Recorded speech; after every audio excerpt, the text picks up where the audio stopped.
he's a character to say the least. And that was one of the reasons why I started following him, just to look at his back and forth with these people talking shit about how boring he is. Oh, God dang it. About how boring he is, and And and she's doing yeah, inside joke, people, inside joke. and then like Sean said, this year you can see how he's like, okay, you guys think I'm boring, so here it is. I'm gonna step it up. I'm gonna show you guys how aggressive I can be.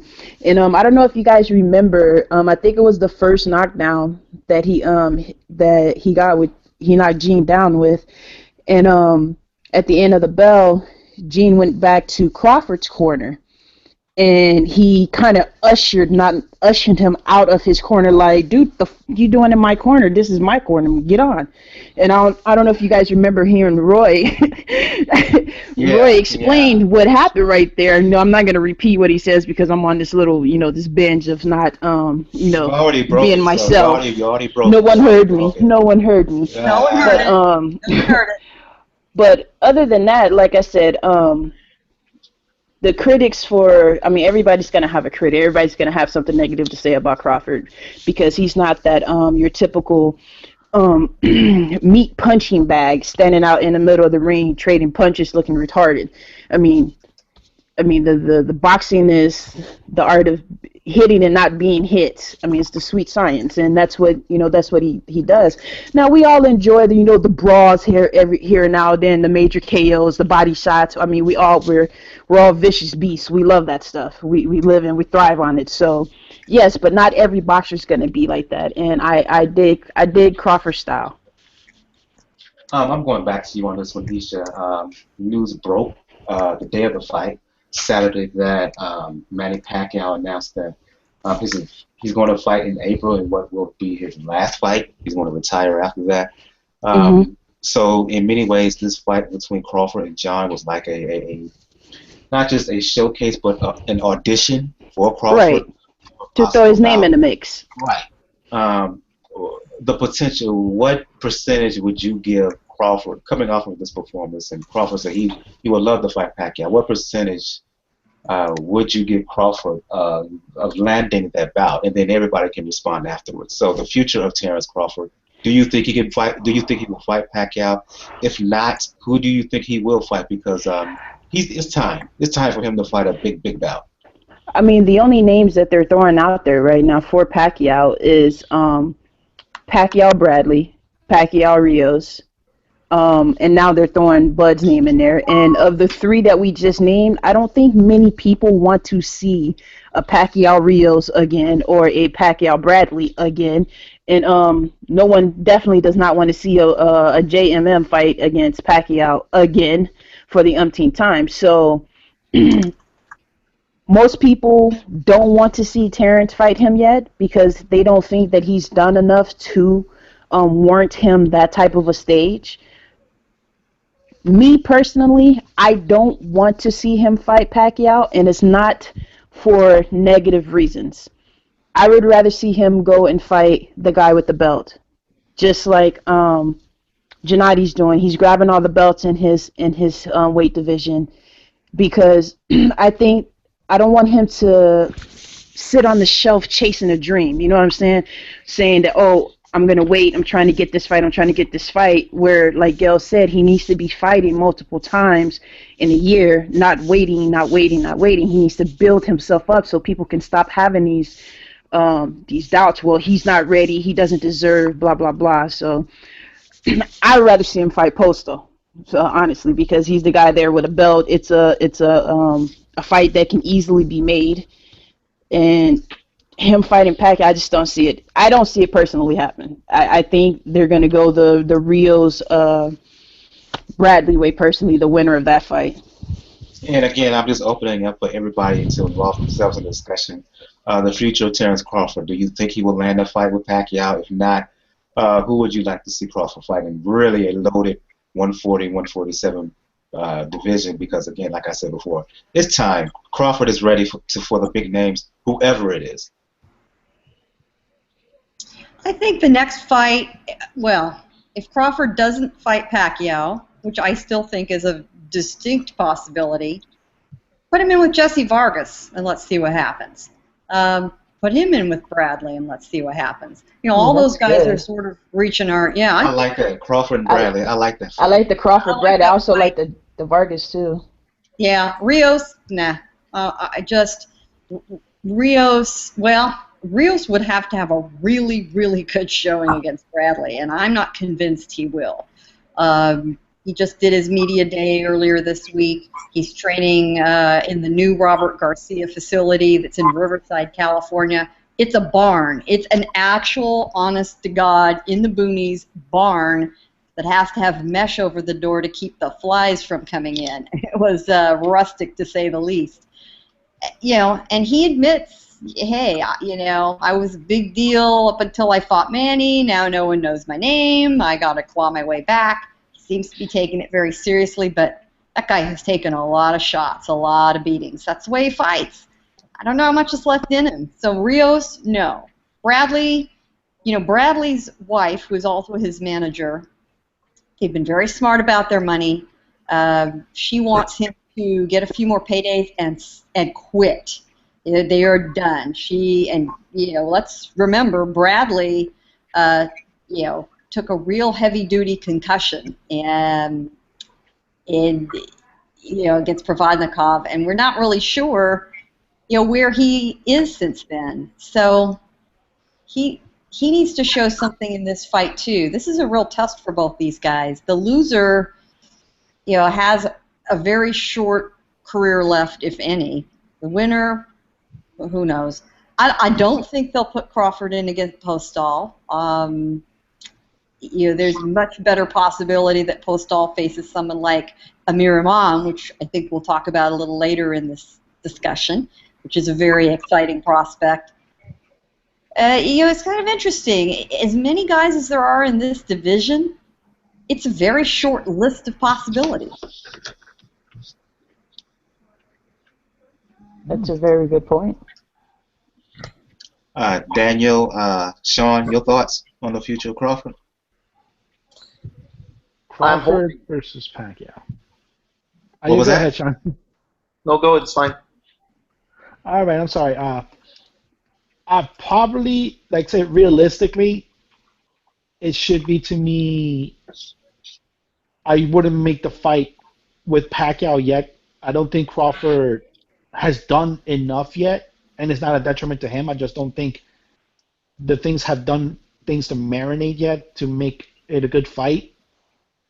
But realistically, it's probably the fight that Aram's going to make. Because if this is Pacquiao's last fight, which we can all pretty much believe a boxer when he says this is his last fight, if it is, he has to have a passing of the torch fight, and Crawford is the best candidate for that. Personally, I would probably, like I said, I mentioned last week, I would like Crawford to face someone like Matisse, Postol, if they can work out a deal with Amir Imam. I don't think that's going to work out, but as far as the Rios and Bradley, I don't think anybody wants to see that. Any possibility that Crawford could fight? Well, could it happen? Because I think Herrera is not with Aram. But what about Crawford versus Herrera? Guerrero's a PBC fighter. It won't happen. Yeah. That's what I was thinking. I wasn't sure. Sure. Who wants to see that fight anyway? I've also been reading something. I don't remember the exact specifics of it, but something about Guerrero finding other avenues because he doesn't want to be a ladder of some sort. Oh my God, I can't remember exactly what was stated. See, I would mention Mikey Garcia, but he doesn't want to be used up. That's what he said. Yeah. I wouldn't also mind seeing Mikey Garcia, but he hasn't fought in so long. I have to see what he looks like at 140.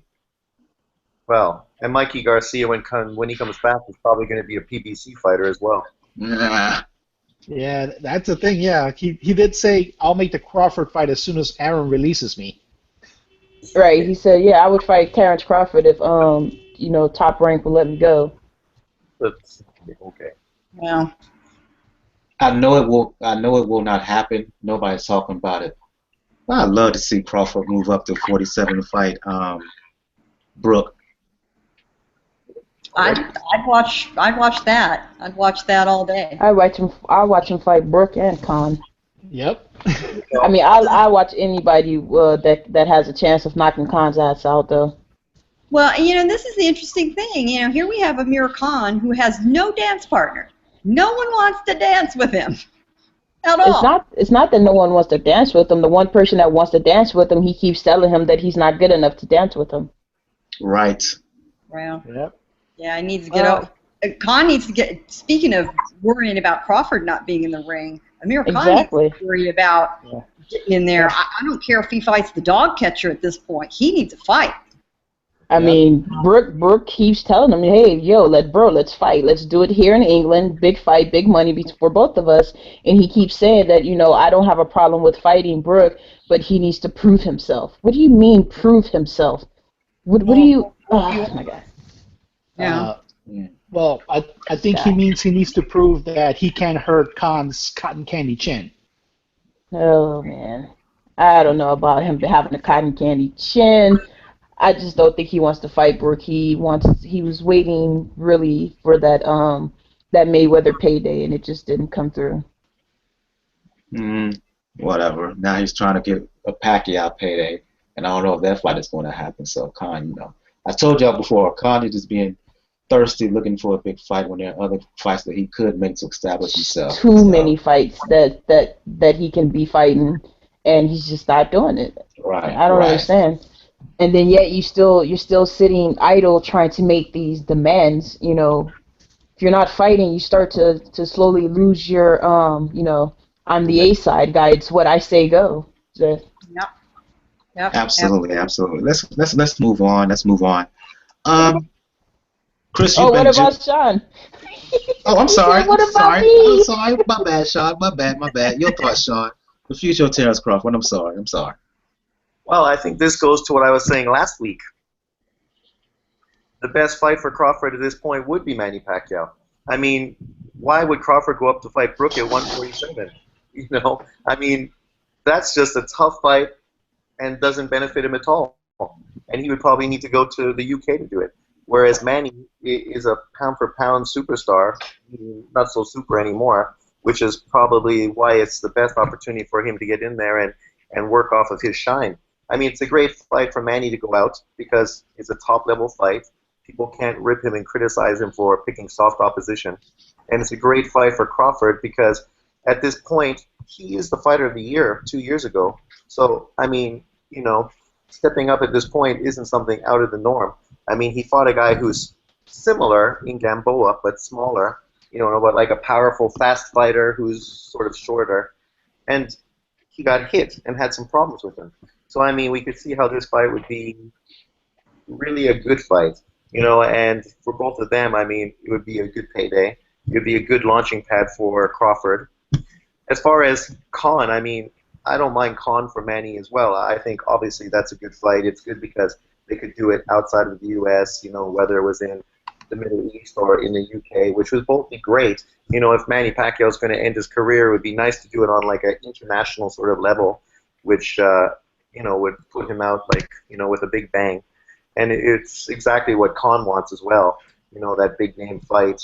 And I mean, don't get it wrong. I mean, Khan obviously is going to fight Brooke, but he wants that big name fight first. And even if he loses it, he still has Brooke waiting there in the UK as a big domestic fight in Wembley for the summer. So there's no rush for that fight. Go ahead, I'm sorry.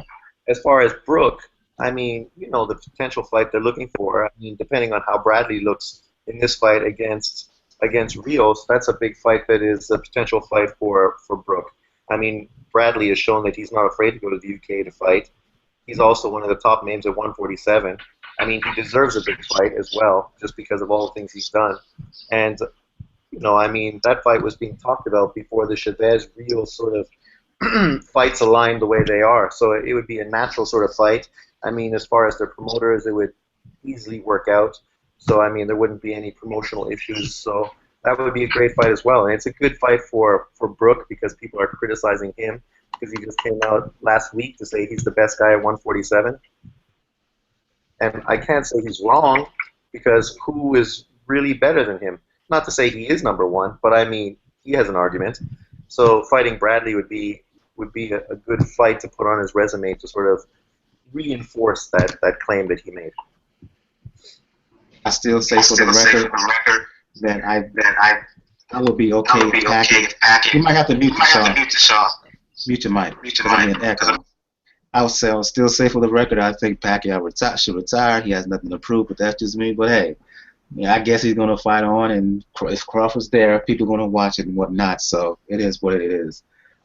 Let's move on. Like I was going to say, I'm sorry for missing you on that, Sean. I wasn't paying attention. Talk about Chris Eubank Jr. He fought over the weekend in England, Sheffield. Look, the fight itself against Tony Gina, TKO 2, the fight was a farce. The whole event was a farce. Paying sanctioning fees for a bout, which the belt was stripped anyway. What a joke.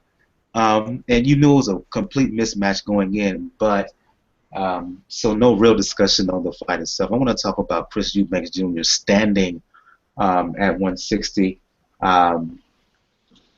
He lost to what's the guy who's fighting Andy Lee coming up? Billy Joe Saunders. Lost to Billy Joe Saunders last year in a close competitive fight. But I think that Eubank Jr. has potential, and I think he was closing the gap on Saunders. I mean, if there was a 15 round, I thought he would have beat Saunders that night. I'll go to you, Daniel. Your impressions of Chris Eubank Jr. As a fighter. Where do you see him? He's not Triple G's level. Forget about it. I don't care what his dad says, what Eubank Sr. says. Where would you compare him with the Andy Lees, the Jacobs, the Quillins, those lot of middleweights? Where do you see him? I haven't seen much of Eubank. Like I said, to be honest, I haven't seen much of him, but what I've read shows that he's a pretty decent fighter, but he may not be right at that level where you would see like an Andy, like you said, mentioned, I think he lost to Saunders, and that level where he's like a fringe contender, but not really up there to be a legitimate contender. And granted, I like it. He talks a lot. Like he talked about Triple G after Triple G destroyed Lemieux, saying, "Oh, I could hit him, I could beat him."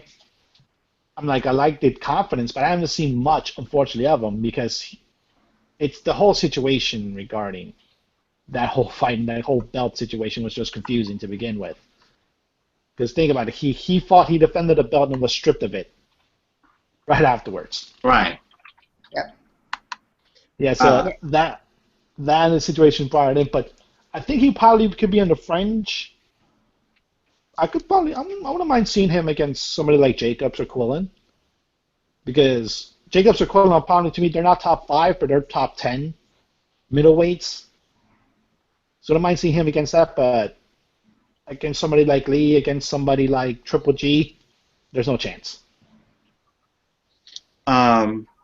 Gail, Sean? I think who Eubank should test himself is against Lemieux. Lemieux's going to need a fight. Lemieux's been in with Triple G. We know what he looked like after that. If Eubank thinks he's on the road to testing Triple G, well, right now, Golovkin would eat him for dinner and enjoy every bite of it. So why not test yourself against Lemieux? Because you know what he looked like against Triple G. It's a good way to see how you would stack up without actually having to get in there. I think that's a very makeable fight. And they could even, depending on whether Lemieux is willing to do this, they could do it in the UK. Lemieux is going to have some supporters across the pond because he's French-speaking, which could be very interesting. Sean?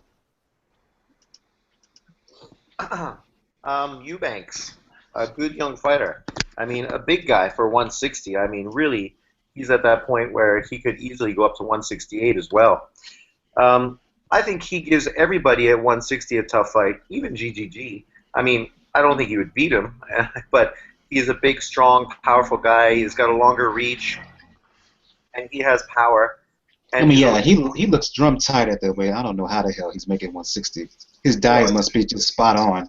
Yeah, but that's the thing, right? I mean, he'll blow up and be much bigger fighter than most of the guys at 160, except probably Quillen.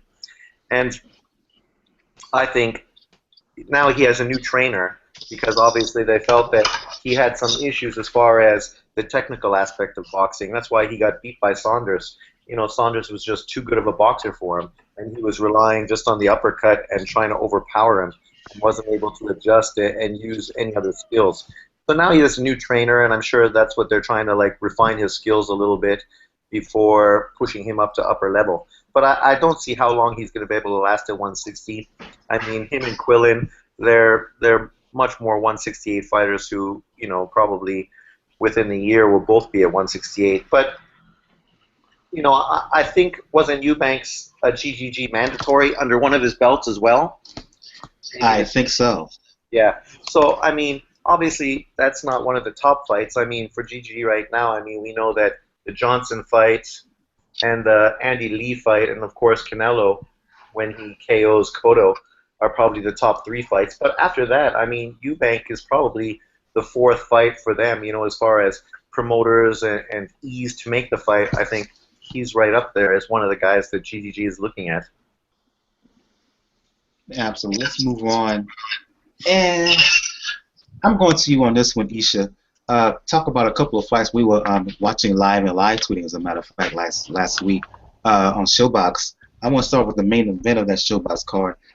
Very good competitive, I think it was a junior middleweight bout between some up-and-coming contenders, prospects, I should say. Rob Brant scoring a bit of an upset here over Luis Rose. Good bout, entertaining bout. Like I said before, we were live tweeting. Your impressions of the bout, for those who did not see it, give a description, an analysis of what went down. Well, the Rose and Brant fight was a sleeper. No one thought that it was going to be as entertaining as it was because Rose, he's the type of fighter that he starts off good and then he kind of like falls asleep. And then he's like, oh, I'm awake now. It's time to fight some more. And then he falls back to sleep. Whereas Brand, I don't know if you caught his fight prior to the one from last week, but he went out and he did the same exact thing, dominated the guy that he fought and knocked him out. But this fight, everybody was saying, oh, he's probably going to do the same thing with Rose, blah, blah, blah. And it didn't go down like that. Didn't it go down to like it was a decision, right? Right. Okay, yeah. So it went all the way to the end, and it was a lot of back and forth. And in my opinion, it could have went either way because at times, Brand, he wasn't doing as much as he could have either. And I think it's because he wasn't used to the long durations of the fight. You know what I'm saying? He was probably gassed out a little bit. He was tired. They were throwing, he was throwing a lot of punches. Not sure if a lot of them were landing because I don't remember the punch stats at the end. But I don't know. It was a better fight than what people were leading on to that it would be. I thoroughly enjoyed it. I just wish Rose would, try to stay committed more through the fight because he seems like he's an endurance fighter. He can, keep going, if the fight goes the distance or whatever, but it just seems like he gets lulled to sleep or he gets real complacent in what he's doing or whatever. And he just lets the fight get away from him. Like, I think he was winning that, and then he just let Brand get back into it and take the fight from him. I'm gonna mute your mic, Sean. I'm hearing some echo. Mute your mic, please, bro. I'm going back to you, Isha, and talk about the undercard as well, and talking about Mr. Big Baby. Oh, Jarrell man from the Fifth Floor. Yeah. I swear to God, every time I see this guy, that's what he reminds me of. The character from Martin, Brother Man from the Fifth Floor. But his fight against what was the guy's name? Russian guy by the name of Miralimov, something like that. Yeah. Okay, so he would be referred to as the Russian guy because I'm not gonna be able to pronounce that. So. This fight right here, everybody was saying that it wasn't that big of a step up fight for Big Baby or whatever, and it was. I don't know what to say, like whether to say, oh, keep an eye out on him or not, because he came in extremely heavy. I mean, it was like 283 pounds. Yeah, It doesn't 280 look range. okay. It doesn't look like it's a solid 283. Yes, he has some power, but the dude wasn't really putting up much of a struggle. I mean, much of a fight against him either. Like he wasn't really being defensive. I mean, he saw the punches coming to him, and then he was just not avoiding them. So I don't know whether to say I can't really gauge off of that fight whether I'm like, oh, he's like, the next big thing coming up. Put him in there with bigger names or whatever. But if I had my choice, I think the guy, the Hispanic kid, Ruiz, was that his name? Who fought the Mm-hmm. big tall Afro kid the same night? You know who I'm talking about? Yeah, I know who you're talking about. His name escapes me right now. I Right. know you. Okay. The short little heavy set guy. Mm-hmm. Put him in there. Those two together. I mean, they're both about the same weight or whatever.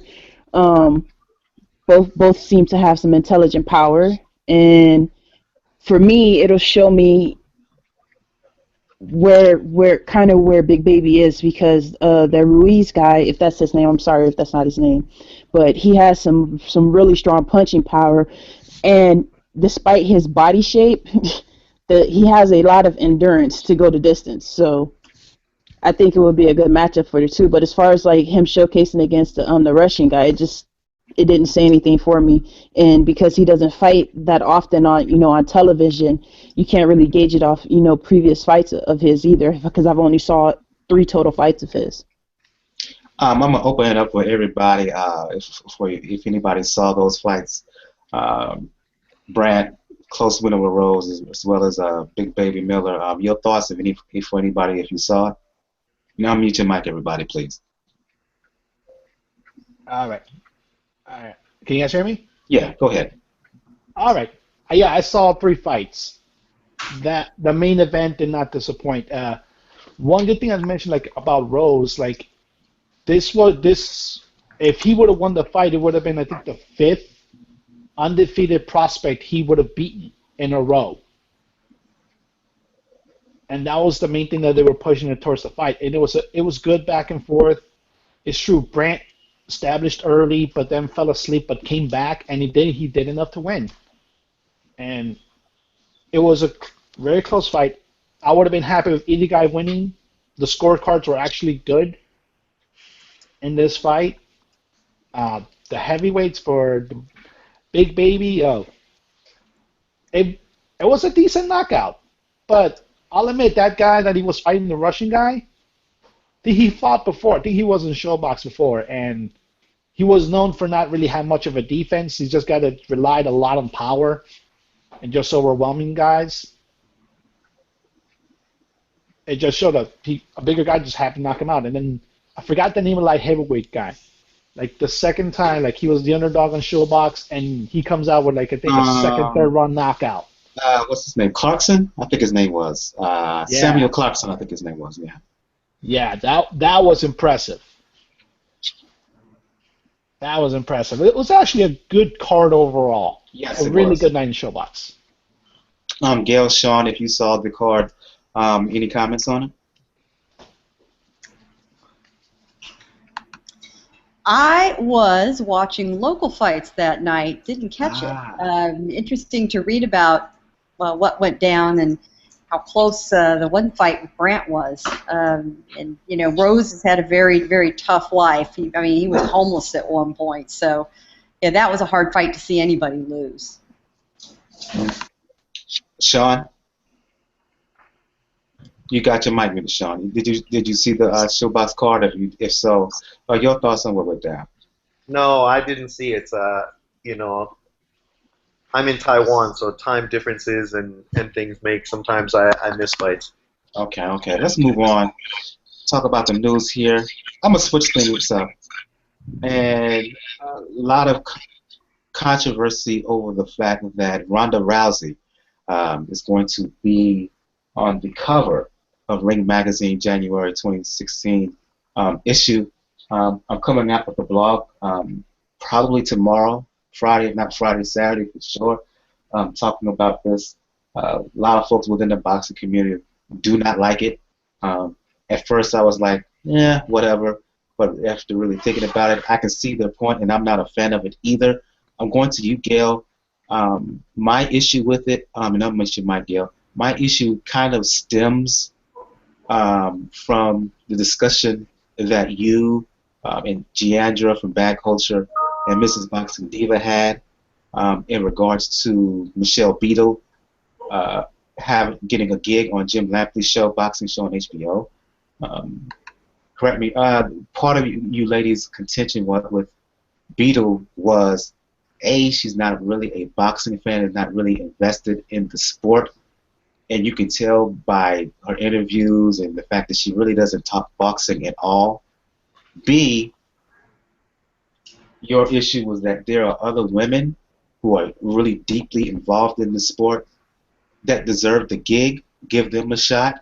Whether it's someone like a famous person like Rosie Perez, or there are other ladies out here who are deeply invested, like, for instance, Raging Babe on Twitter, or even you or Gail, or Giandra, or Mrs. Boxing Diva. Give them a shot. Don't just throw Michelle Beadle on there just because of her name, her notoriety, and the fact that she's still on ESPN. The same issue that I have with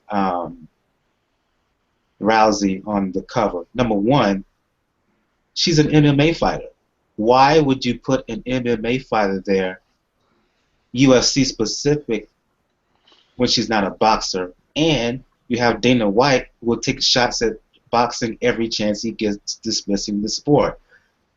That's my first point. Secondly, look, there are other women who are just as accomplished in the sport who Ring Magazine should have given that opportunity to be on the cover.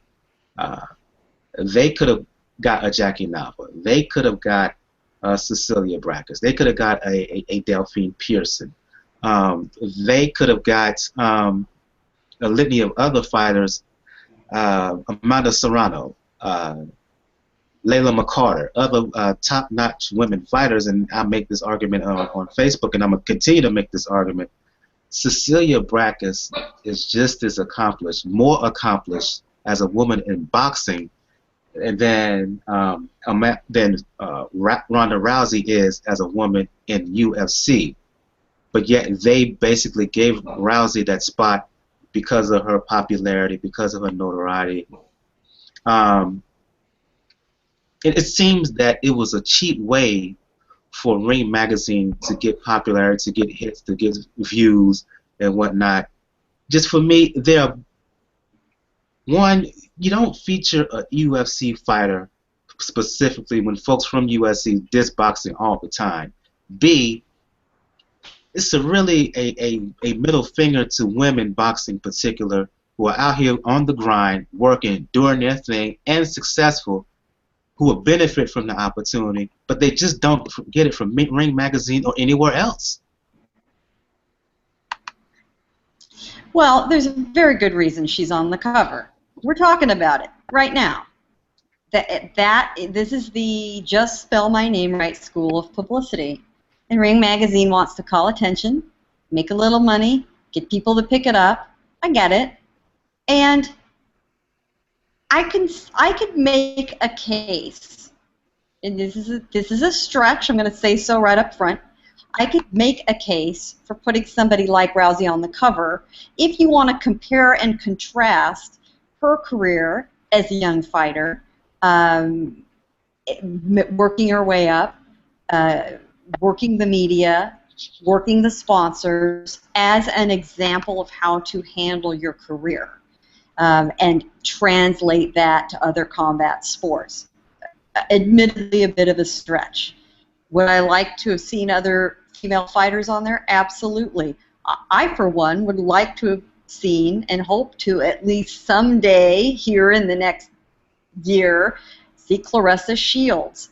on the cover. Exactly, right. Clarissa Shields is poised to become our first two-time gold medalist American in boxing in the Olympics. She was the in face Rio. of U.S. She was the face of U.S. boxing in 2012, men and women. Is. Absolutely, she is just plowing through the competition at the U.S. Olympic trials right now. No one can touch her. You know, if that woman was a man, she wouldn't actually be fighting a second Olympic Games, because all the promoters would have been shoving each other out of line to get to her. She would be a superstar. She's still only 20 years old. It really is amazing. Female, and she wanted to stay in the amateurs. She's young. There's no reason for her not to. But she has not gotten the attention. She is an inner city girl from Flint, Michigan. She has come up the hard way. She has some sponsorships. They've been fairly minor. And for months after she won her gold medal, you would hear boxing analysts, play-by-play guys, boxing media, whining about the fact the United States didn't win a gold medal in the Olympics. Oh, just call him out for what it is, Max Kellerman. And I must have hollered at Max a half dozen times before he finally knocked it off and said, "Okay, my bad. Yeah, that's right, Clarissa Shields. Okay, I got this." And he realized that we were going to land on him every single time he forgot. He's not the only one. Having said that, yeah, it's irritating, but in the business that Ring Magazine is in, with all media struggling for an audience, I get why they did it. It's getting a load of attention. If that gets a few bucks in their coffers, you know, I understand why they did it. Doesn't mean I have to like it. And hopefully next month they'll move on and put somebody more deserving on the cover. And I'll just open it up and everybody unmute your mics. Your thoughts on this? I'm off with my kind of displeasure here at this, as far as I'm concerned, this cheap notion of putting Rousey on the cover. Your thoughts, everybody. Can I go? Yeah, go ahead. So I think people are not looking at the bigger picture of this situation. I mean, a lot of the things Gail said are exactly the fact. Yesterday in my staff room, 10 teachers from all around the world, and I asked them if they knew who Ronda Rousey was. Every single person knew who she was. Not one of them knew any of the top boxers I said. Of course, I didn't mention Floyd or Manny, because they're on their way out. But any of the other fighters, GGG, Kovalev, Crawford, they don't know who they are. They have no idea. So, moving on from that, she is a crossover star in sports, combat sports. She just won ESPN's Fighter of the Year. And her next fight is going to be against a two-time champion in Holmes, or Home, however you would pronounce it, who was a top fighter at her weight class when she was a boxer. Obviously, this is not a boxing fight that they're going to be in, but it just shows the magnitude of a female in combat sports and what she's doing at this time. She's eclipsed pretty much what any female has done in combat sports, and she's eclipsed what most men have done, and most of them wish that they had the careers that she has right now. She's ranked in the top 10 in MMA pound-for-pound lists. Tell me when there's ever been a woman that's been ranked in the ring's top 10 pound-for-pound list. Never. She is pushing more money for MMA, UFC. But wait a minute, Sean. That's a little off here. There's not a mixed ranking system, if you will. There's a ranking system for women and a ranking system for men. So that's a little bit unfair there. No, it's not, because it's the same thing in UFC, but because she's so popular and doing so well, they put her on the list. The Ring Magazine could do the same thing if somebody was that dominant in their sport that they felt that she deserved to be on the list. You know, in MMA, they have the women's rankings as well as the men's. I mean, it's not like synonymous that they go together. It's just that she's broken through that glass ceiling. And that's what people don't understand. She's breaking through glass ceilings that are going to help female boxers in the future, because now girls and people are following combat sports and they're interested. They're paying money. They're following MMA. They're following UFC. They're not sitting there. If she's on there and there was an avenue towards women's boxing or towards boxing, period, and if she was to mention that, I will agree with you. But that's not what this is about. It's not. No, that's short-sighted. Short-sighted completely. Because it's not about that. It's about combat sports. Mike Tyson and tons of professional fighters who are Hall of Fame fighters are on all the videos, following her around. You know, it brings attention to combat sports. Instead of being in Ring Magazine, casual fans who don't watch boxing are going to buy this magazine and be introduced to other people in this magazine, who next time when they see the name, maybe No, then... casual fans are watching this bout because it's her. They're paying attention to her. But what are you talking about? It's a magazine. People are going to read it, and they're going to be introduced. But they're going to read it for her. But that doesn't matter why they're reading it. There's other information in the magazine. You're not just going to turn to 4 pages in the magazine and disregard everything else in it. You know? Oh, yes, they are, Sean. Yes, they are. Yes, they are. Yes, they are. Yes, they are. Sean, we don't do that. Sean on that. But a lot of people do. They do just go to a magazine and you're going to go to the middle and see Ronda Rousey. A lot of people I'm not saying that that's what we do. We read the whole magazine, but a lot of people nowadays, that's what they do. A lot of people are going to see her. Yep. They're going to look at her, and they're going to read with her, and they're not going to look as much for the other boxers. And to suggest, no, I just don't see a scenario where they're going to read about her, and then all of a sudden they're going to hit a gym. I just don't see a scenario where they're going to see about her, and then all of a sudden there's going to be this infusion of boxing. No, not with her. No, it's about her. But I do agree with Sean though that although I don't like the fact that she's on the cover of Ring Magazine, I do think there should be a female boxer. I mean, because that's what you're talking about. But the fact that she's on there, it's showcasing a combat sport as a female. I think it's a great avenue for the upcoming female of boxing, like the Clarissa Shields, the other young girls from the Olympics. You know, it's kind of paving a walkway for them. And I feel what he's saying. We're just looking at it as the fact that, you know, it's Ring Magazine and we believe it should be a female boxer because she's MMA, blah, blah, blah, the cell division between the two sports. But his point, I do agree with him to that. We will see. We will. I'm just skeptical. I think it's a gateway. I think it's a gateway because just like the other young lady, Ava Knight, I think that's her name, Ava Knight. She has an upcoming fight. She was on a fight bill with Jab Judah, I think. You guys know who I'm talking about? Yeah, I hear you. I know you're talking about. So I mean, but she's been doing a lot of training and stuff through Miss Martial Arts. I mean. I don't know. I kind of... Cecilia Brækhus has been name-dropping Rousey. You know, this is not going to hurt her. By name-dropping yourself to somebody who's recognized by people who are not combat sports fans, the people I work with don't watch MMA, but they know her. I'm just saying we will see future if there's a link. If there's a lengthy feature on Cecilia Brækhus, if there's a lengthy feature on Clarissa Shields. I'll tell you this right now. I love boxing, and I have no idea who those female boxers are that you're mentioning. Exactly. I don't know who Cecilia is. I don't know who those other female boxers are that you name, for the simple fact that they are not in mainstream boxing. They are not names. They are not mentioned. You have to go and search for these things. The only female boxing that I know off the top of my head, as far as not the ones that I follow on Twitter, is Holly, the chick out of Brooklyn. Holly. I don't know what her name is, but she fights here in December. I know her name because I've seen her fight. I've seen, and Lou DiBella pushes her name because it's one of his fighters. You know what I'm saying?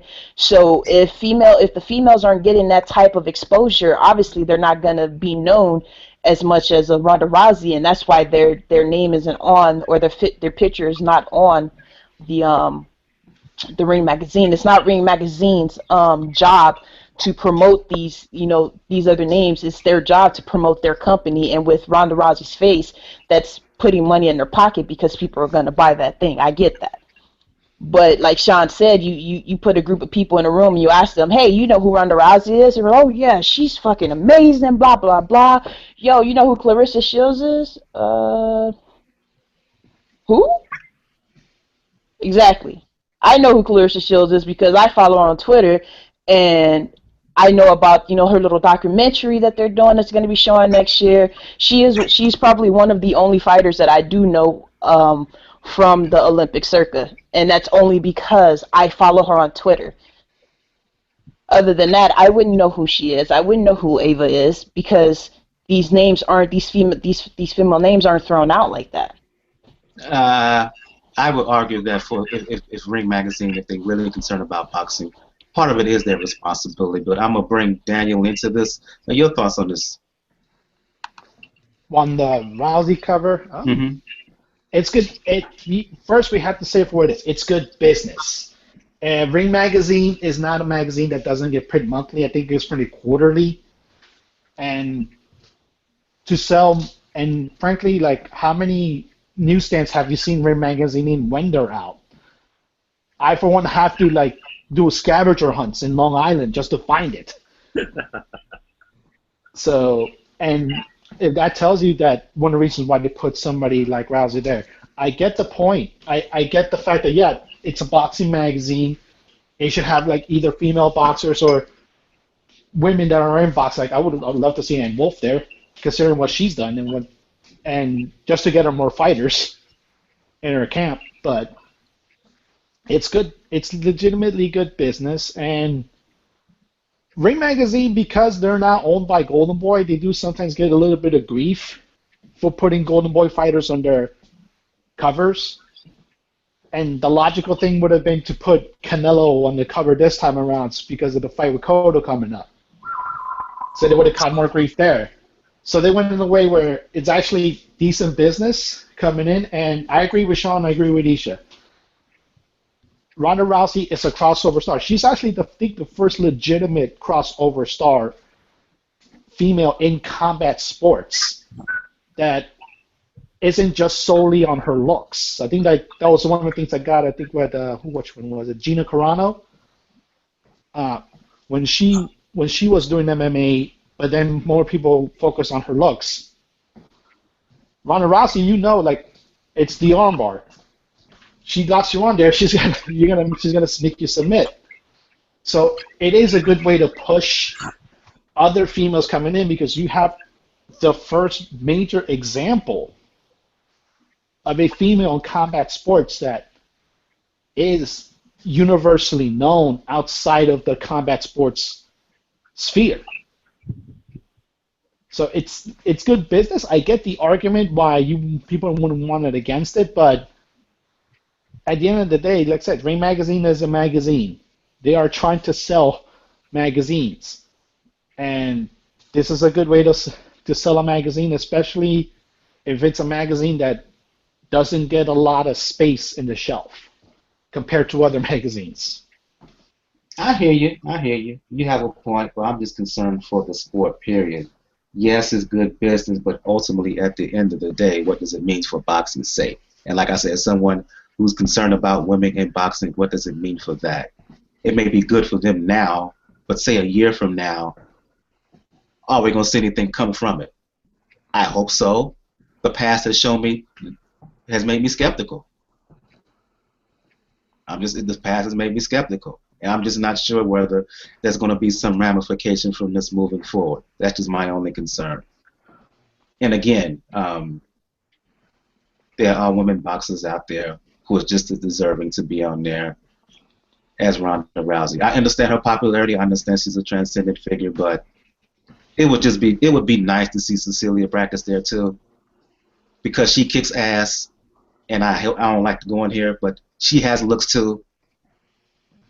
It would be nice for Ring to feature her as well. It would be nice for Ring to feature Clarissa Shields as well and spotlight her because, like I said before, she is the face of amateur boxing.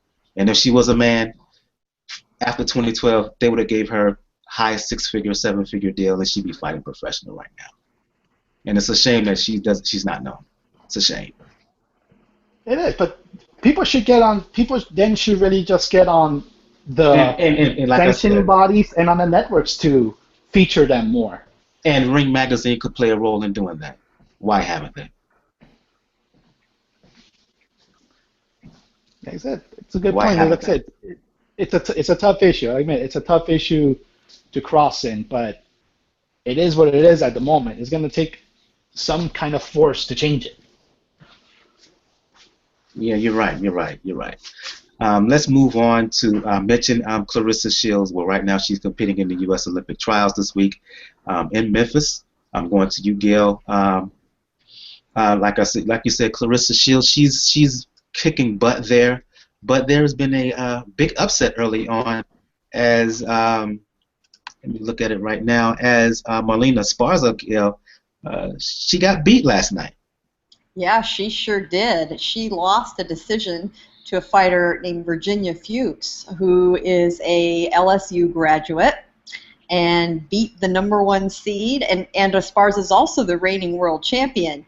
Now, that doesn't mean Esparza is completely out. She now goes into the challengers bracket, and she'll need to win one extra fight to get back in the mix. So that fight's tomorrow. So Esparza can get back in it, but no margin for error. If she is out tomorrow, she is out.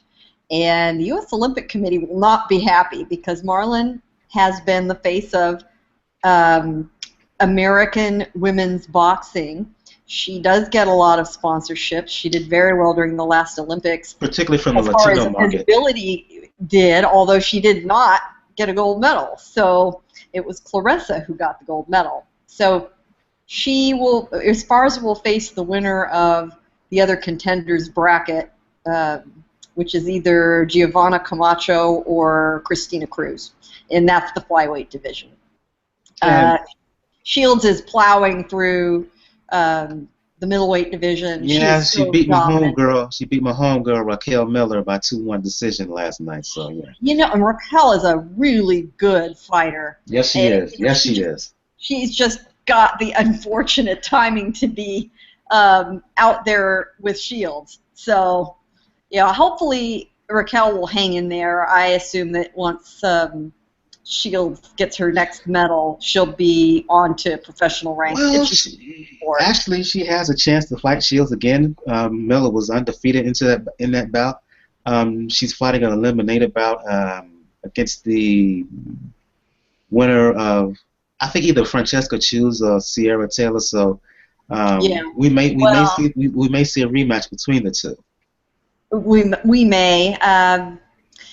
It's a long shot, and the truth is, it does not matter who faces her. And Miller was probably her best opponent. Yeah, so, yes, she was. You know, they happened to fight early on in the tournament, and they may be the last two women standing, but it would be an enormous upset. I mean, this would be huger than huge in boxing. She is as sure a thing as they get. She's 65-1 at this point of her career.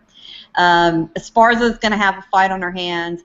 The interesting division is the lightweight division because the previous Olympic competitor, Queen Underwood, is not in this year. So it's wide open.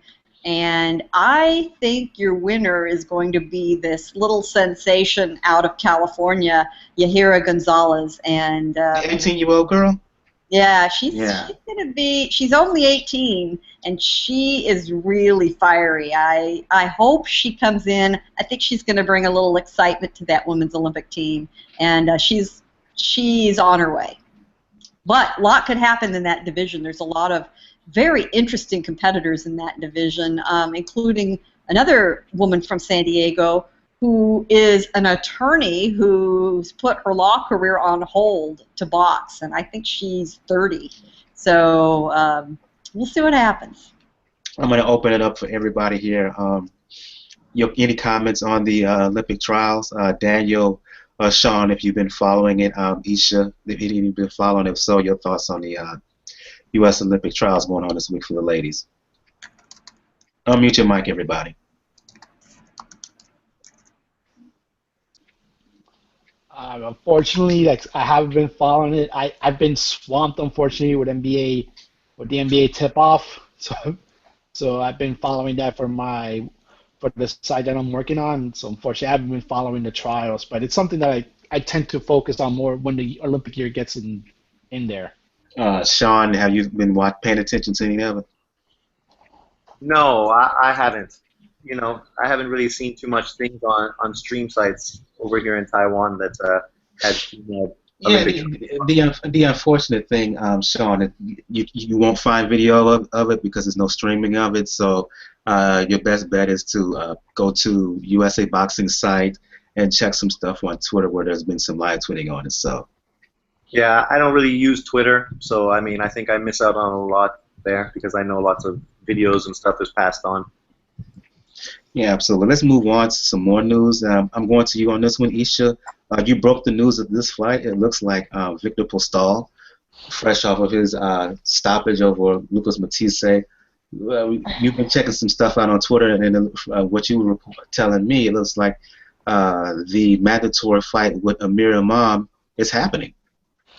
Yeah, that's what I was earlier today. I was going through the Twitter stuff, and I can't remember the name of the site that is I think it says WBC or I don't know, some boxing site that does a lot of the breaking news type things. So I jumped in there and I read a little bit of what was going on, and this they can basically let Imam know that he was the mandatory for Postol to fight. Now, whether or not how it goes, boxing, not everybody gets to fight their mandatory or takes their mandatory fight, but I'm really, really hoping that this gets inked because I don't want Imam to be one of those guys that just fights like once or twice a year. I love seeing him fight. I'm a huge fan of this kid. I just want to see him fight as much as he can, whenever he can. And this fight right here will, if he wins it, will give him a belt, which is some leverage for better fights for him down the line. Well, gives him the chance to be that A side or whatever, the politics and all that nonsense is. If he gets this fight, if the fight's inked, I have no doubt in my soul that he's gonna not beat Victor Postol. That hardware will be around his waist, and I believe that's something he needs. And I think that that's the route that's going to go to set up a fight, not soon, but down the line for between him and Crawford because of the hardware issues. You know what I'm saying? They both have belts, blah, blah, blah, this, that, and the other. I think that that's the route it's going to go, and that's why I think that this fight with Postol is going to happen probably early 2016. Before I move on to everybody else, I got two questions for you. Should the fight happen, and how if the fight happens, how many woos will it get from you? Oh my God! I'm probably gonna become hoarse because that kid, Imam, dude, he's really explosive. It's like I don't know if you pay really close attention to his style. Like it's like he's like a jab, and then just out of nowhere, it's like 3 or 4 combination hits, and it's like super fast. And I just don't think Postol is gonna be ready for that. So. And the kid has some good pop into his punches. So, me, I like to call fights. I say where I think it's going to end at. I think if the fight goes, it'll be like around 6 or 7. I could just imagine you on Twitter. The number of woos. Oh God, yes. Screw Twitter. My poor kid gets waking up every time that happens. There aren't enough O's in the dictionary. I'm gonna open it up for everybody here. Your news, your excitement on the prospect of Amir Imam Postol fighting, because I'm with Isha on this one. This is a fight. If his signs still deliver, I'm really looking forward to. 50-50 fight. I will give Imam the edge, but on paper, a fantastic fight. The WBC is saying publicly on Twitter that the fight is confirmed. I haven't seen either of the camps confirm it yet, but that's a pretty good source. Mm-hmm. I think Postol will make it more competitive than we might guess. Amir Imam is the one with the explosiveness. He's very dramatic. Imam would have to, excuse me, Gil, but Imam would have to go to him and make the fight. Absolutely. And he has no problem doing that. But Postol's very crafty. He has a wonderful defensive set of skills, which he'll definitely need to use. He could be the kind of fighter that makes a very aggressive offensive fighter like Imam frustrated. And if that's the case, that's when a guy like that throws caution to the wind, makes a mistake. And a guy like Postol is sitting there coiled up like a snake, ready to go. And that's what makes it such an interesting fight. Mm-hmm. And we all know that Imam does make mistakes because the one fight where he fought the other kid, where he knocked the other kid down like 3 or 4 times, he also got knocked down off of a short check hook. So, Right. like you said, he does throw caution to the wind when he gets frustrated. But at the same time, from that fight, you've noticed how much better he's gotten with that. And I think that's why I'm so excited. He's gotten a lot better, but let's go back to what Victor Postol was able to do against Lucas Matite, a yes. known banger who Yes. was incredibly frustrated. He could not get to Postol. He couldn't land on him. And the farther the fight went, the more reckless and the more sloppy Matisse got, and the more confident Postol got. And he landed the shot he needed to, much to our surprise. Yep. He could do something similar to Imam. I think Imam, if he is well trained and if his team makes him aware of this and they fight with that in mind, he may survive. But it is a great fight on paper. For boxing heads, for very serious folks, this is It's a great fight for both of them too. Yeah, it's a good fight for both. It's a good title defense for him, and it's a good fight for a prospect, an up-and-coming prospect like Imam, to have a potential shot at a title and maybe winning.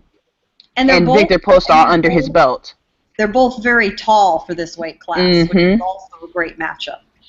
My thing is that I don't really know too much about Victor, so I don't know like if he's a good boxer or whatever. But from the past few fights that I've watched of Imam, he seems to be a really slick boxer.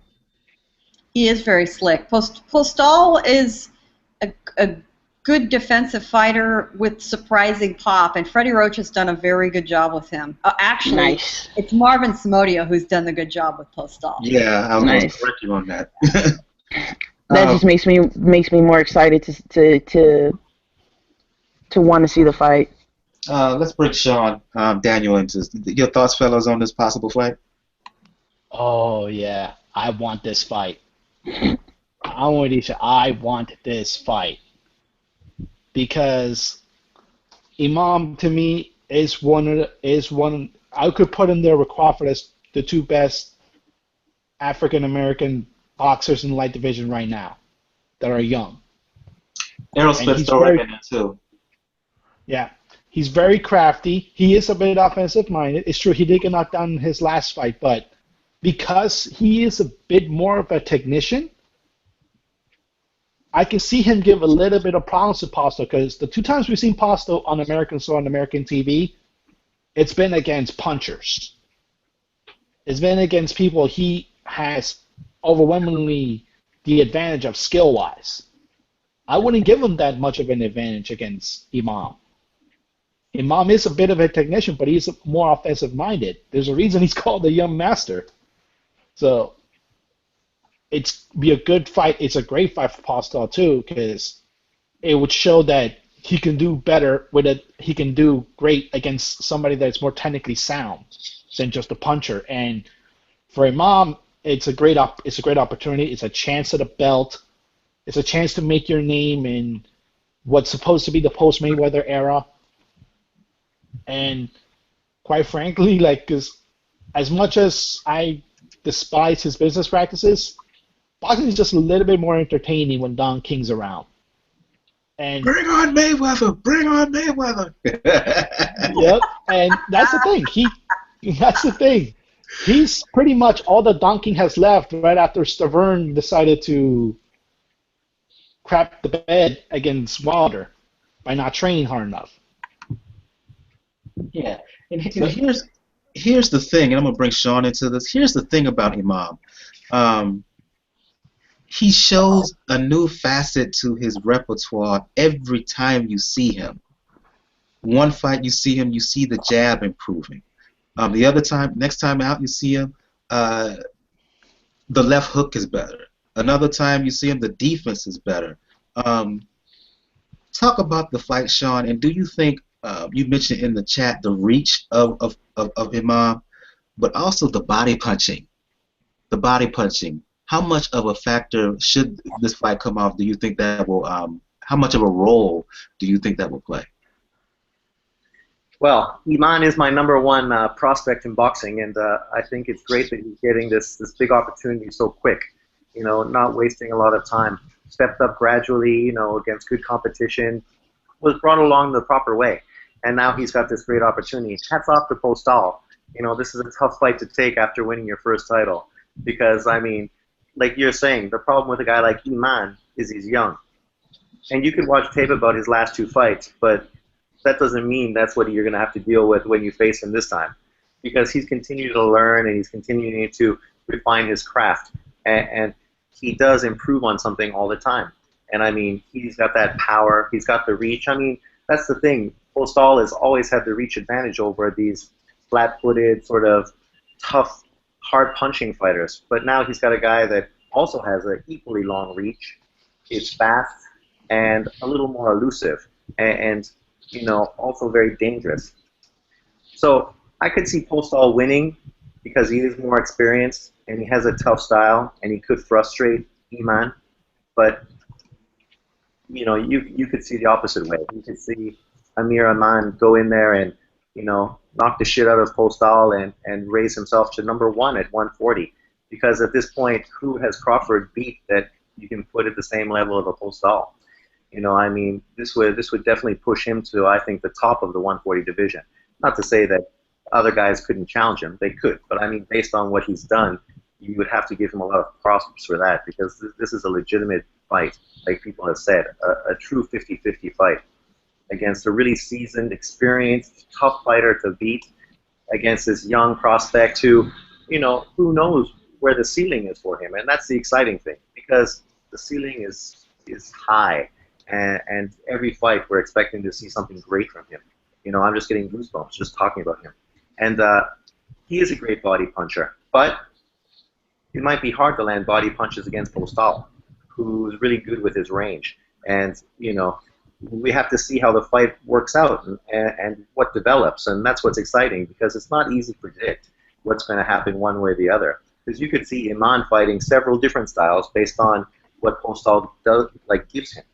And like Gail said before, I mean, if Postol makes Iman get too frustrated and anxious, he could open himself up for, you know, the same kind of shot that Postol's used to stop his last 2 opponents. So I'm excited. It's a great fight. And you know, I figured it was going to happen, but I thought maybe Postol would take an easy fight in between. So, you know, you have to give him props. Just like David Lemieux, who stepped up to fight GDG instead of taking an easy defense first. You know, I mean, hats off to guys like this that go for the challenge and don't just go for the easy money fights and run away from the potential fight that could end their career. I mean, Postol's career is just moving up, and he could get knocked out in this fight and basically disappear and move back to Europe and never be heard of again. You know, I mean, it's that kind of dangerous fight for him. And if he beats some Iman, I mean, how much props does he get beating a young guy whose resume is, you know, not so great at this point? Indeed, indeed. I'm going right back to you for this last news bit of the day. According to Boxing Scene, the highly anticipated fight between Scott Quigg, Carl Frampton is on. The fight is going to happen in February in Manchester. I want to say February 20. I can't remember the exact date in February, but the bottom line is the fight is happening in February according to Boxing Scene. This fight has been talked about a lot. They tried to make the bout last year. Negotiations fell through, but the fight is here apparently. Sean, your thoughts? The good and bad of this fight. The good, those UK fans are going to actually be able to get heated up in that cold weather in this great matchup that people have been looking forward to for a long time. The sad problem is that, Donaire was going to beat Quigg, and that was a fight that I was looking forward to. Now he's on the outside. But, for a domestic UK big fight, Frampton and Quigg, man, there's been lots of talk going back and forth. I guess you can take your hats off to Al Heyman for this time, because he has opened the roads to this fight being made. Because, prior to this, both of their promoters had a tough time dealing with one another. But Al Heyman sort of smoothed that over and made it so that it was feasible. So hats off to Al. Not only does he like roadblock fights, but he also makes fights. So, that's one plus in his column. So I'm looking forward to that fight. I predict Frampton will win. I'm looking it up right now, February 27th. I'm in Manchester, according to Boxing Scene. They dropped the news earlier today. I'm going to you, Isha, and then Gail. Your thoughts on this bout?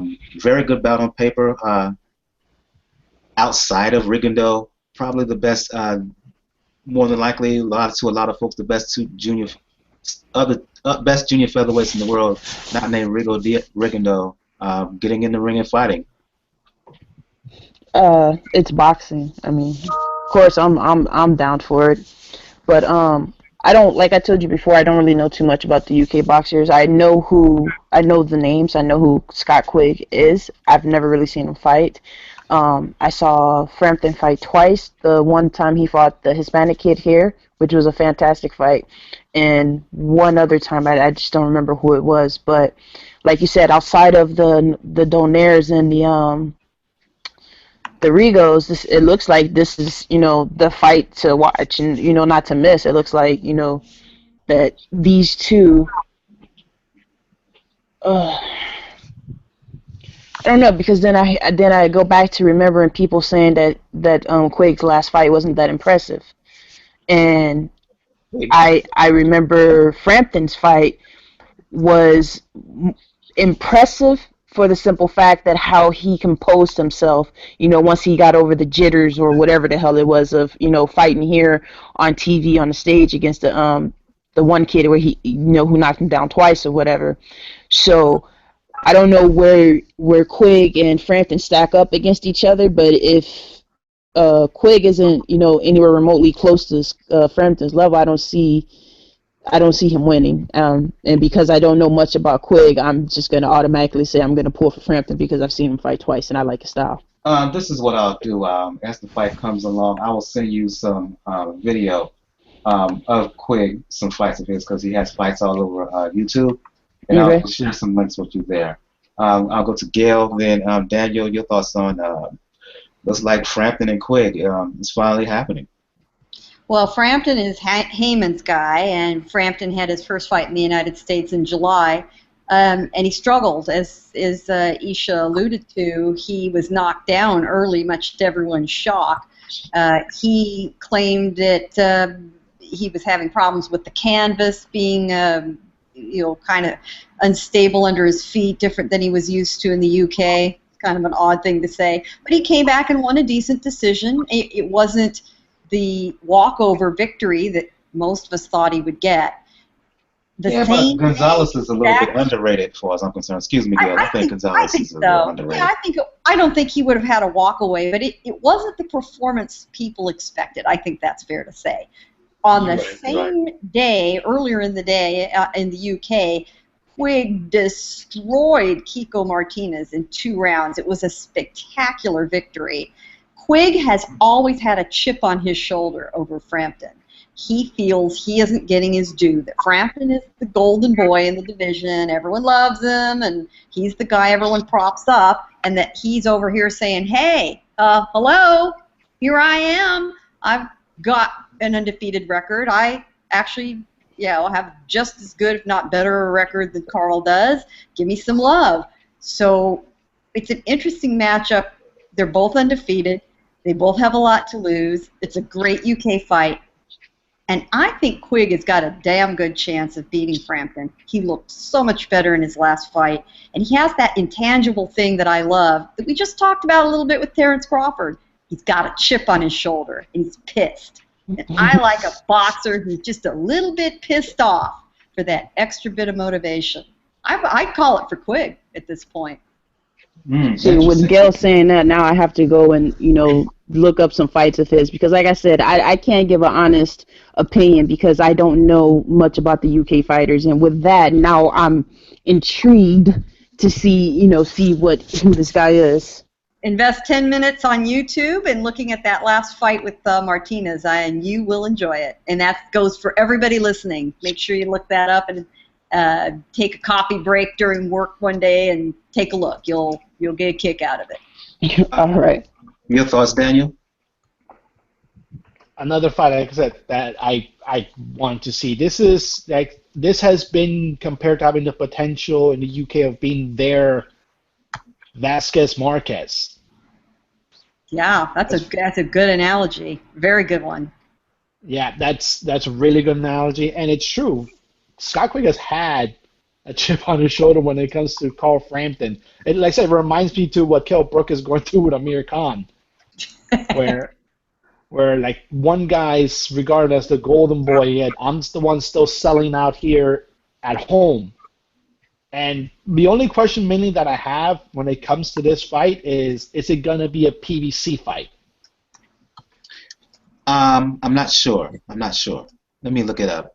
Continue to talk, and I'll look it up and see. All right. Well, like I said, it's a great fight. It's a good thing division. It's between two of the top people in their division, not named Guillermo Regendahl, and it'll be a bummer. It's gonna sell a lot of tickets. You're gonna see genuine bad blood between those two, and it's just gonna be fun. It's just gonna be one of those fights that doesn't matter if you have to pay extra to watch. If it's on Skybox, you don't care if you got to pay extra to see Skybox or Box Nation over there in Britain. It'll be fun to watch. It's one of those fights, and like I said, I'll give props to Heyman on this one. He actually started to make a good fight to begin next year. Yeah, I'm just looking at it right now. It doesn't say, according to the boxing scene in this story, it's going to be on pay-per-view over there on Sky Sports, but it doesn't say whether it's a PBC bout that may air simultaneously here in the U.S., so it doesn't say it. So I'm not sure right now. I hope it is. I hope we can see it live. Makes the most sense because PBC has the network availability to show a fight live in what would be the early afternoon in the United States. Pretty sure if it's a Heyman fighter that it will be broadcasted here somewhere. Yeah. I don't, especially a fight of that magnitude. Like you said, there's two undefeated guys. It's a bigger, it's a big domestic fight in the UK. I don't see why it wouldn't be broadcasted for us to be able to watch as well. Yeah. I would guess, depending on the date. Remind me of the date again for this fight? February 27th. We're past college football. We're in kind of the dead zone of major sports of the United States. So a Saturday afternoon on NBC is what I predict we're going to get for that. 4 o'clock in the afternoon. Yep. Absolutely, it'd be great. Yeah, or Showtime actually. Showtime actually too, because remember they're going to broadcast Gail Butte soon. That's a possibility. Yeah, I think this one, because these two aren't that well known in the U.S. It's a hardcore fans fight. I think it might be a free TV fight. Right, I could see them doing that, Gail Butte, and they also going to do Kell Brook. They were going to do Kell Brook in his fight with Chavez, but I don't know if they will be willing to do. I mean, and at that time of year, NBC, all they've got to show is alpine skiing, and that's winter X. Right. That's about it. Absolutely. Let's move on. Sorry to shut the show down. I'm gonna combine. The weekend in boxing is really kind of just meh. So I'm just gonna combine a couple fights into one, 2 fights into one here. Tony Thompson will fight Malik Scott tomorrow on Bounce TV in Orlando, Florida, and on Saturday, Halloween in Houston on NBC Sportsnet. Jermell Charlo, the other Charlo twin. The other white meat. Yeah, see, there you go. Just as a showcase bout against Joachim Alcine, he should beat him and beat him easily. I'm just going to open up for everybody here. Any comments on these 2 fights? No.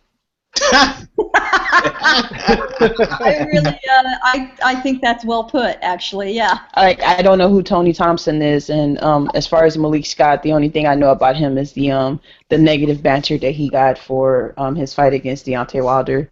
Like for like a week and a half after that fight, it was said that he took a dive or some shit like that. So that is the only thing I know about those two fighters.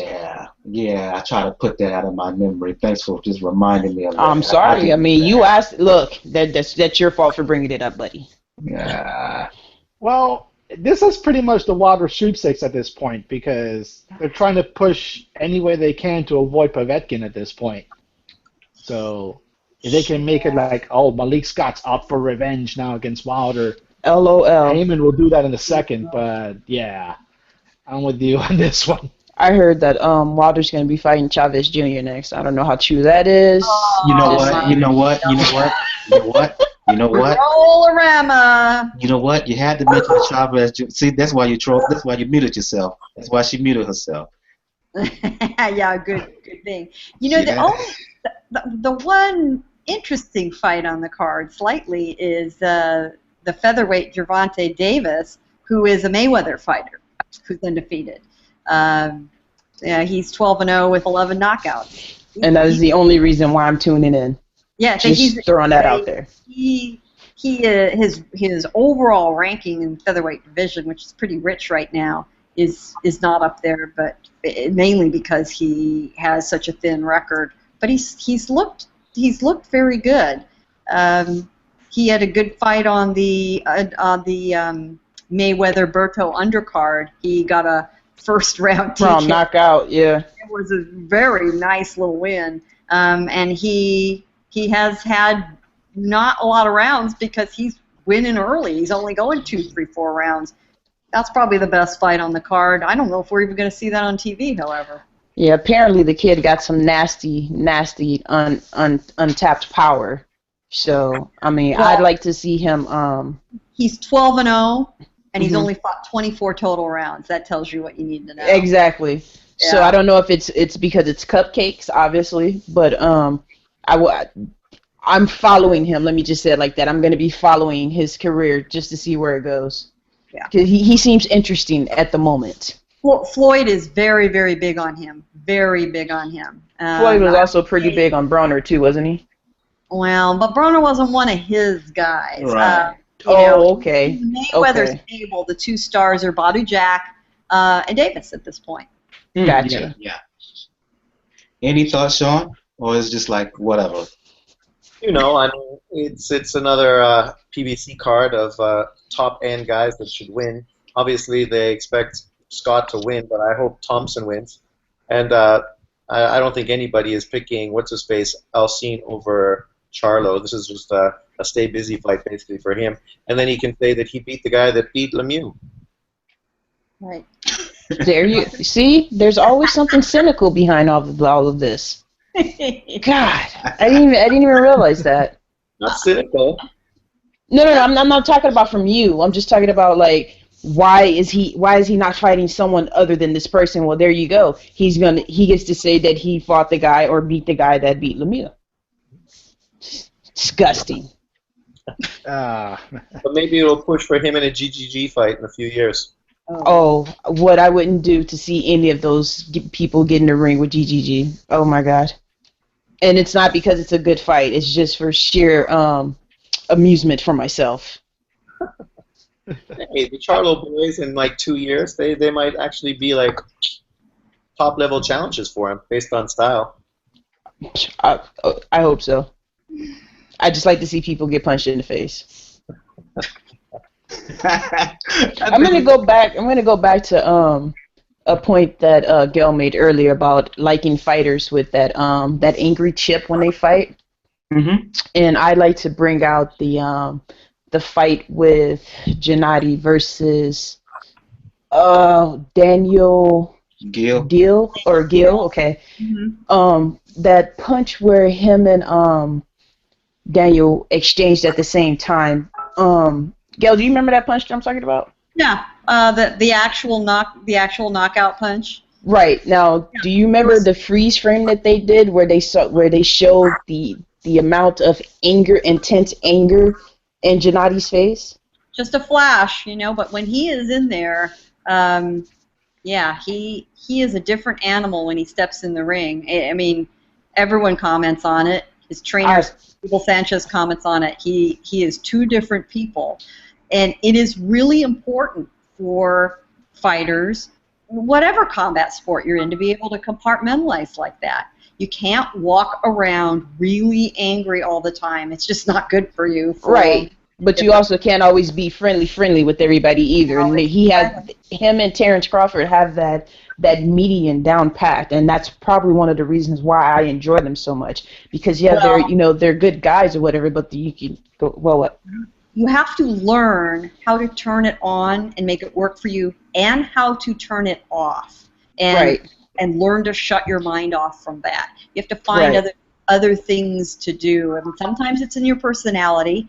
In Crawford's case, he's kind of found this interesting, out of the ring, out of the spotlight avocation, doing relief work in Africa. Yes. With his old fourth grade teacher of all things, and it's been really good for him. It's been a broadening experience for him to get out and see the world and see what other people are like, and understand how good he really has it as a young, very talented boxer.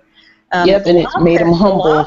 Comes from living a very, very hard life, probably a harder life than most people realize. Growing up in Russia as a Kazakh, which is a minority there, and being made to fight by his older brothers. I mean, he would probably not recognize that he was bullied as a little kid, but he was. And that's the kind of reserve you draw on mentally and emotionally when you get in there and remember what that feels like, and that's a very powerful drive.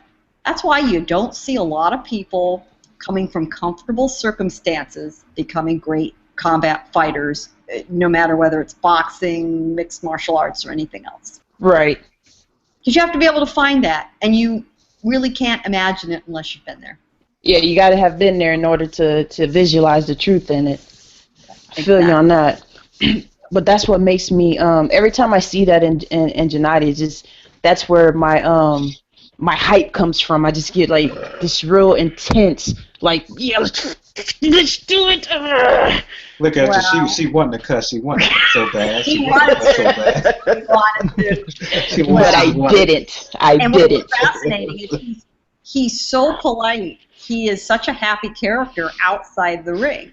It's really phenomenal. It's part of his appeal. He looks. Outside the ring, he looks like the guy you'd borrow a lawnmower from down the street.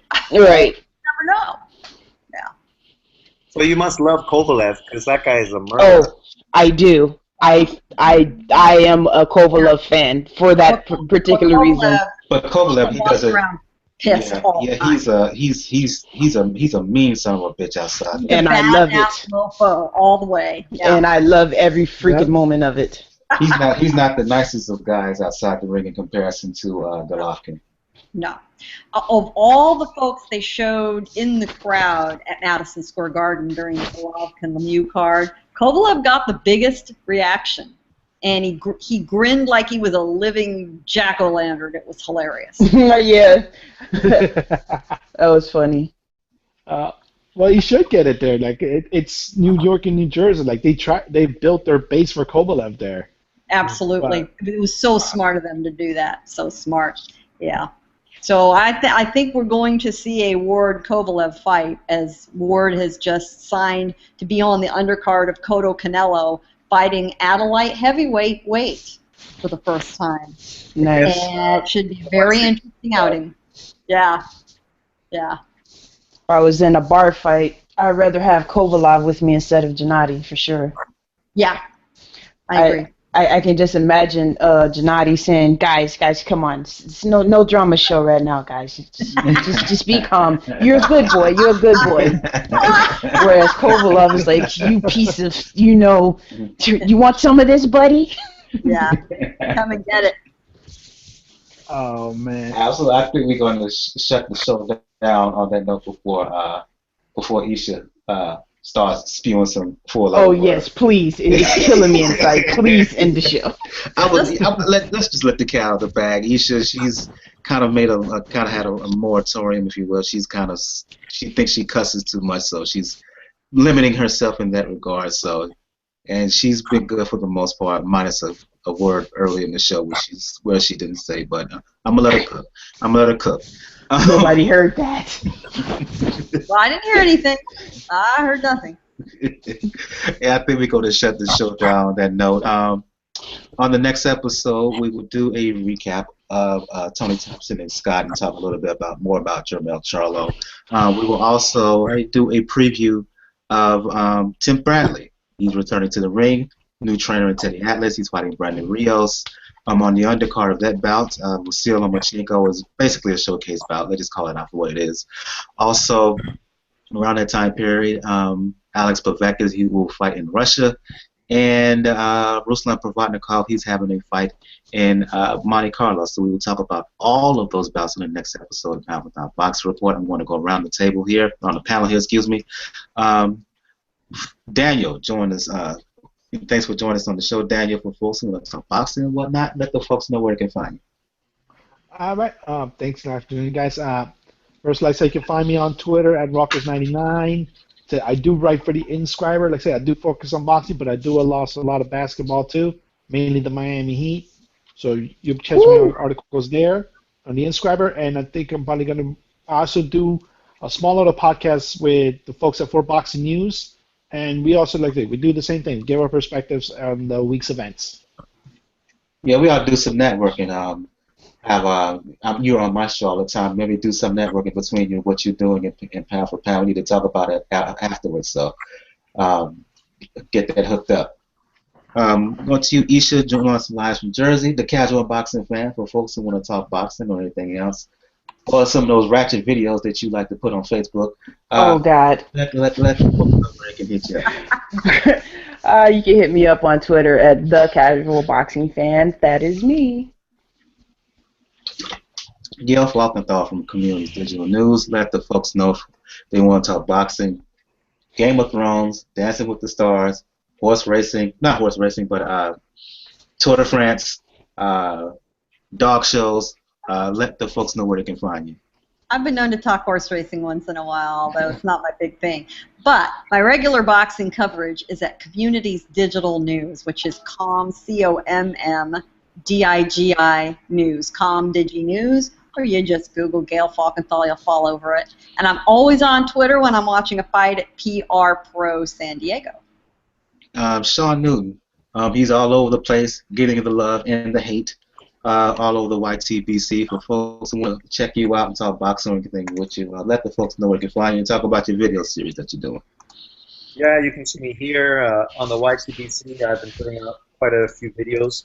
I combat the biased perspective of many people that have videos, and I'm just using the opposite bias. So that's where you get a good perspective on both sides.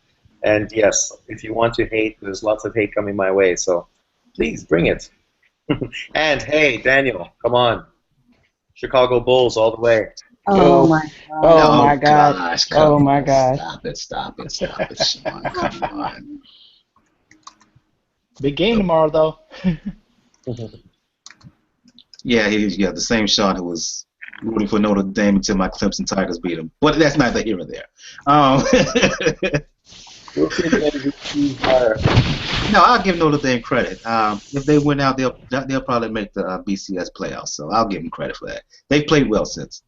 For folks who want to talk boxing or anything else with me, you can find me on Twitter, Brother JR, at Brother JR76 on Twitter. If you want to find out more about Pound for Pound Boxing Report, once again, go to the blog page, p4pboxingreport.wordpress.com. You look to the right of the page, you can find the links to find us all over the interwebs, all over social media, the Facebook page, the links to the Facebook page, the links to the Tumblr page, G+, Twitter, YouTube, Automatic, where you can find all episodes, past episodes of the podcast, the Pinterest board, the RSS feed, if you want to subscribe there and check us out. The links to find us on Stitcher, the email address, the link to find us on Flipboard, and lastly, the link to donate your account. Episode 101 of the Pound for Pound Boxing Report. We are done. We are done. Again, thank Isha, thank Gail, thank Daniel, thank Sean for joining me tonight. We will see you next time. Good night, ladies and gents. Good night. Good night, everybody. Peace out. Peace.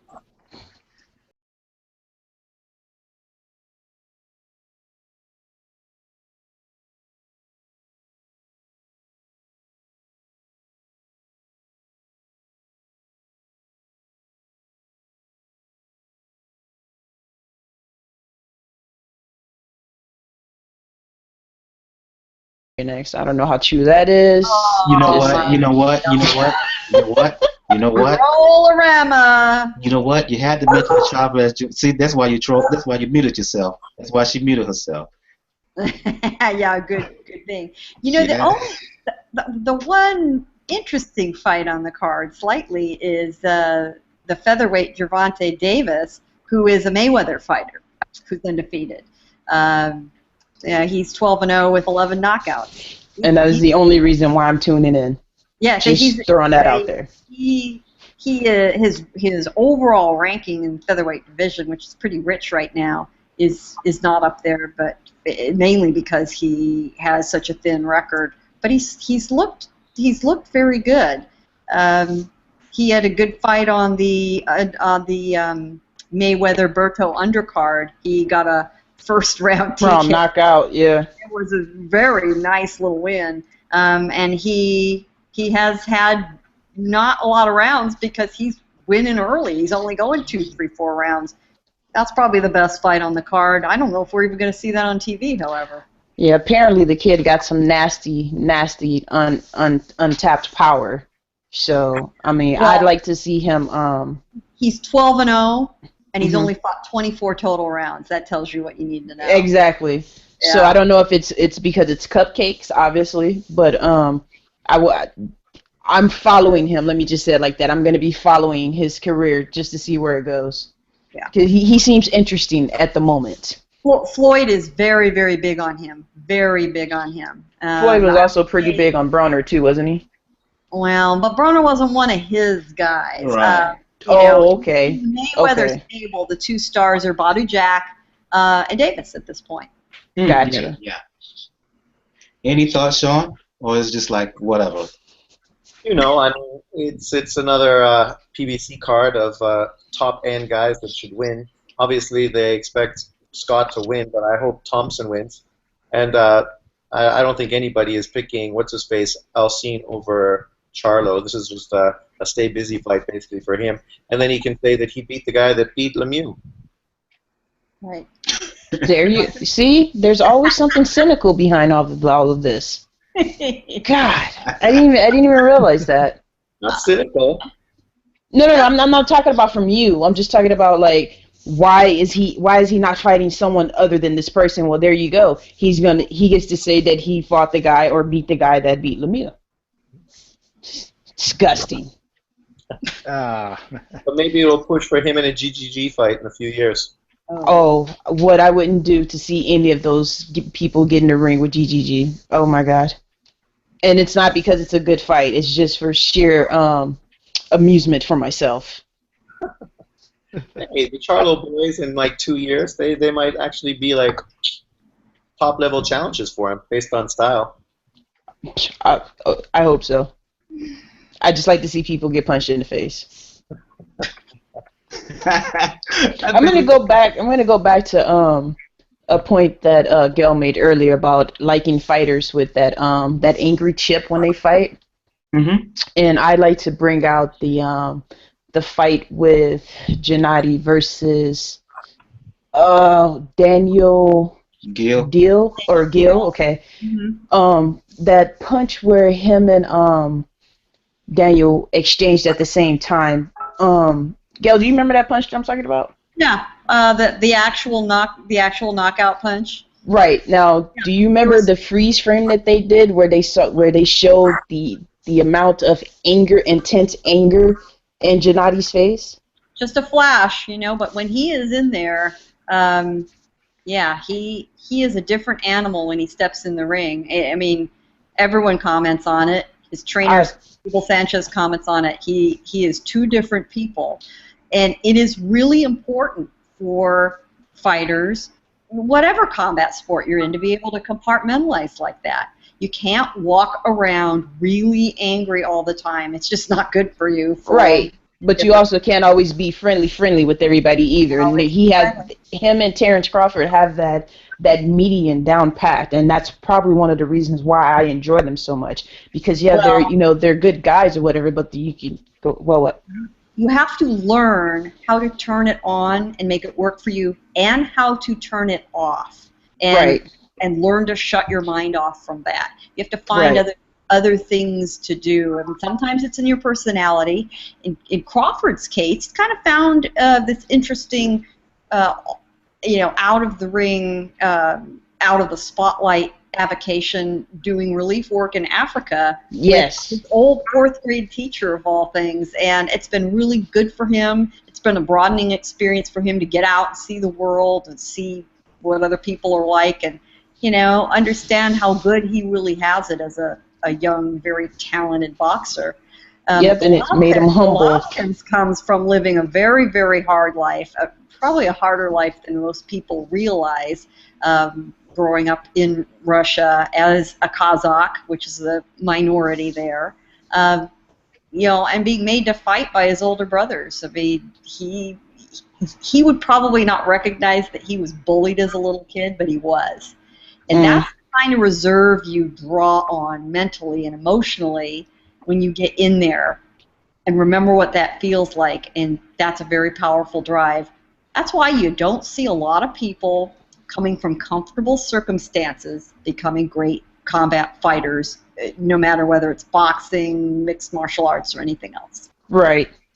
Because you have to be able to find that, and you really can't imagine it unless you've been there. Yeah, you got to have been there in order to visualize the truth in it. I feel you on that.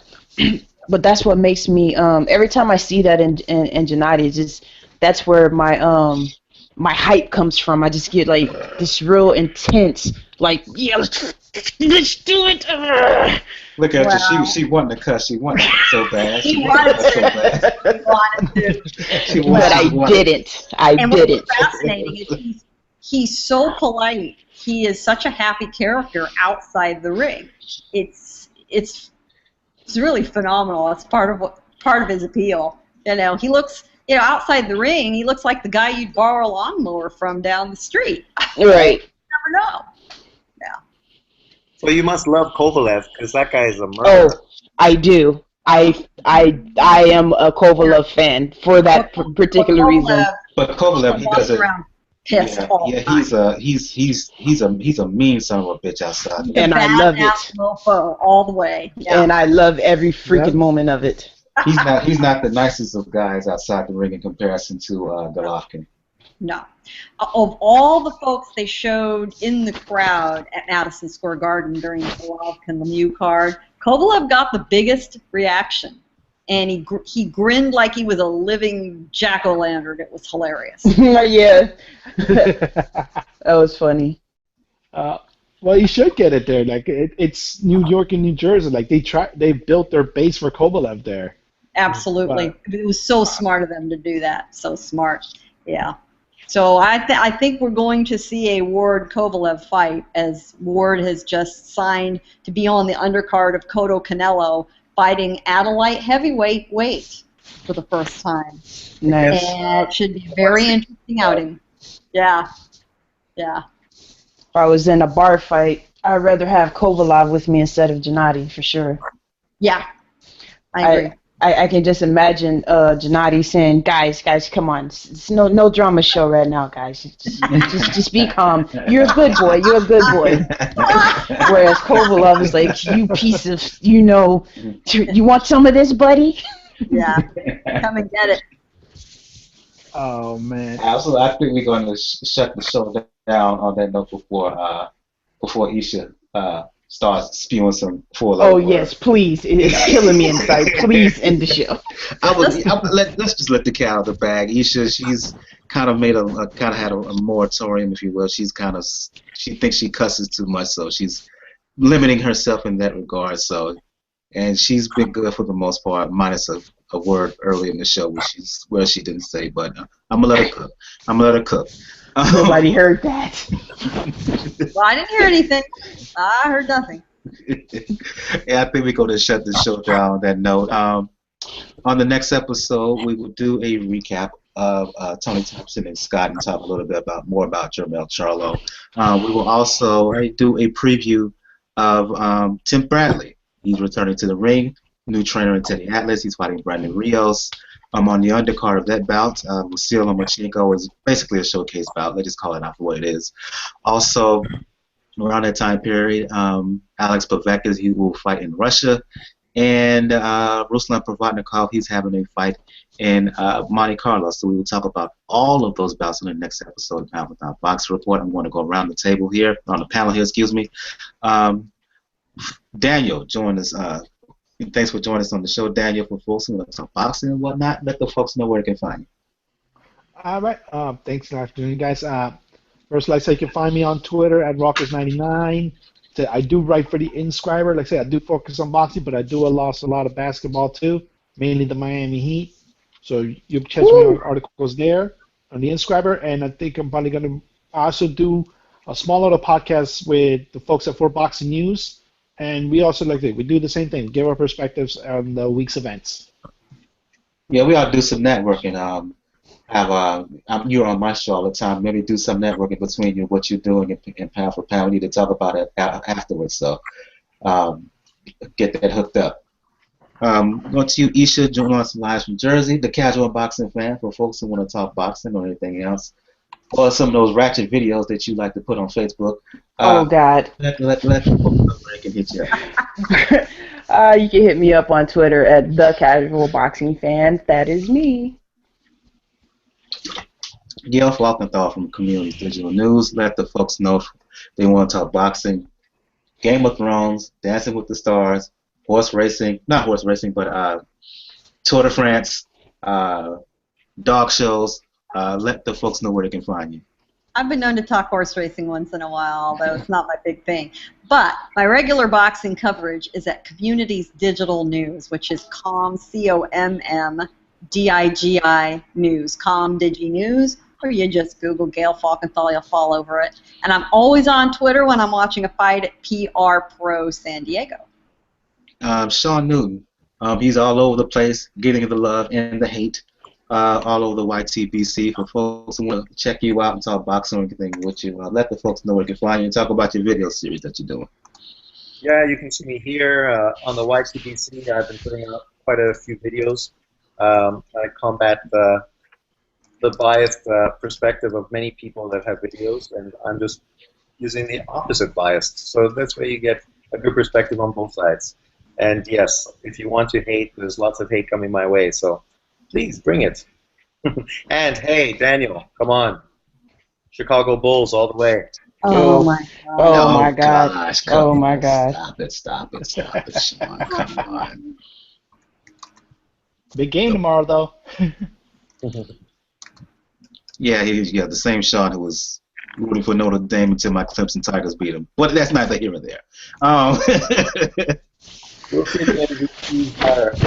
No, I'll give Notre Dame credit. If they win out, they'll probably make the BCS playoffs. So I'll give them credit for that. They've played well since.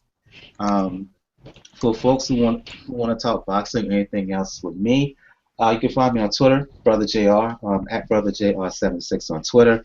If you want to find out more about Pound for Pound Boxing Report, once again, go to the blog page, p4pboxingreport.wordpress.com. You look to the right of the page, you can find the links to find us all over the interwebs, all over social media, the Facebook page, the links to the Facebook page, the links to the Tumblr page, G+, Twitter, YouTube, Automatic, where you can find all episodes, past episodes of the podcast, the Pinterest board, the RSS feed if you want to subscribe there and check us out. The links to find us on Stitcher, the email address, the link to find us on Flipboard, and lastly, the link to donate your account. Episode 101 of the Pound for Pound Boxing Report. We are done. Again, thank Isha, thank Gail, thank Daniel, thank Sean for joining me tonight. We will see you next time. Good night, ladies and gents. Good night. Good night, everybody. Peace out. Peace.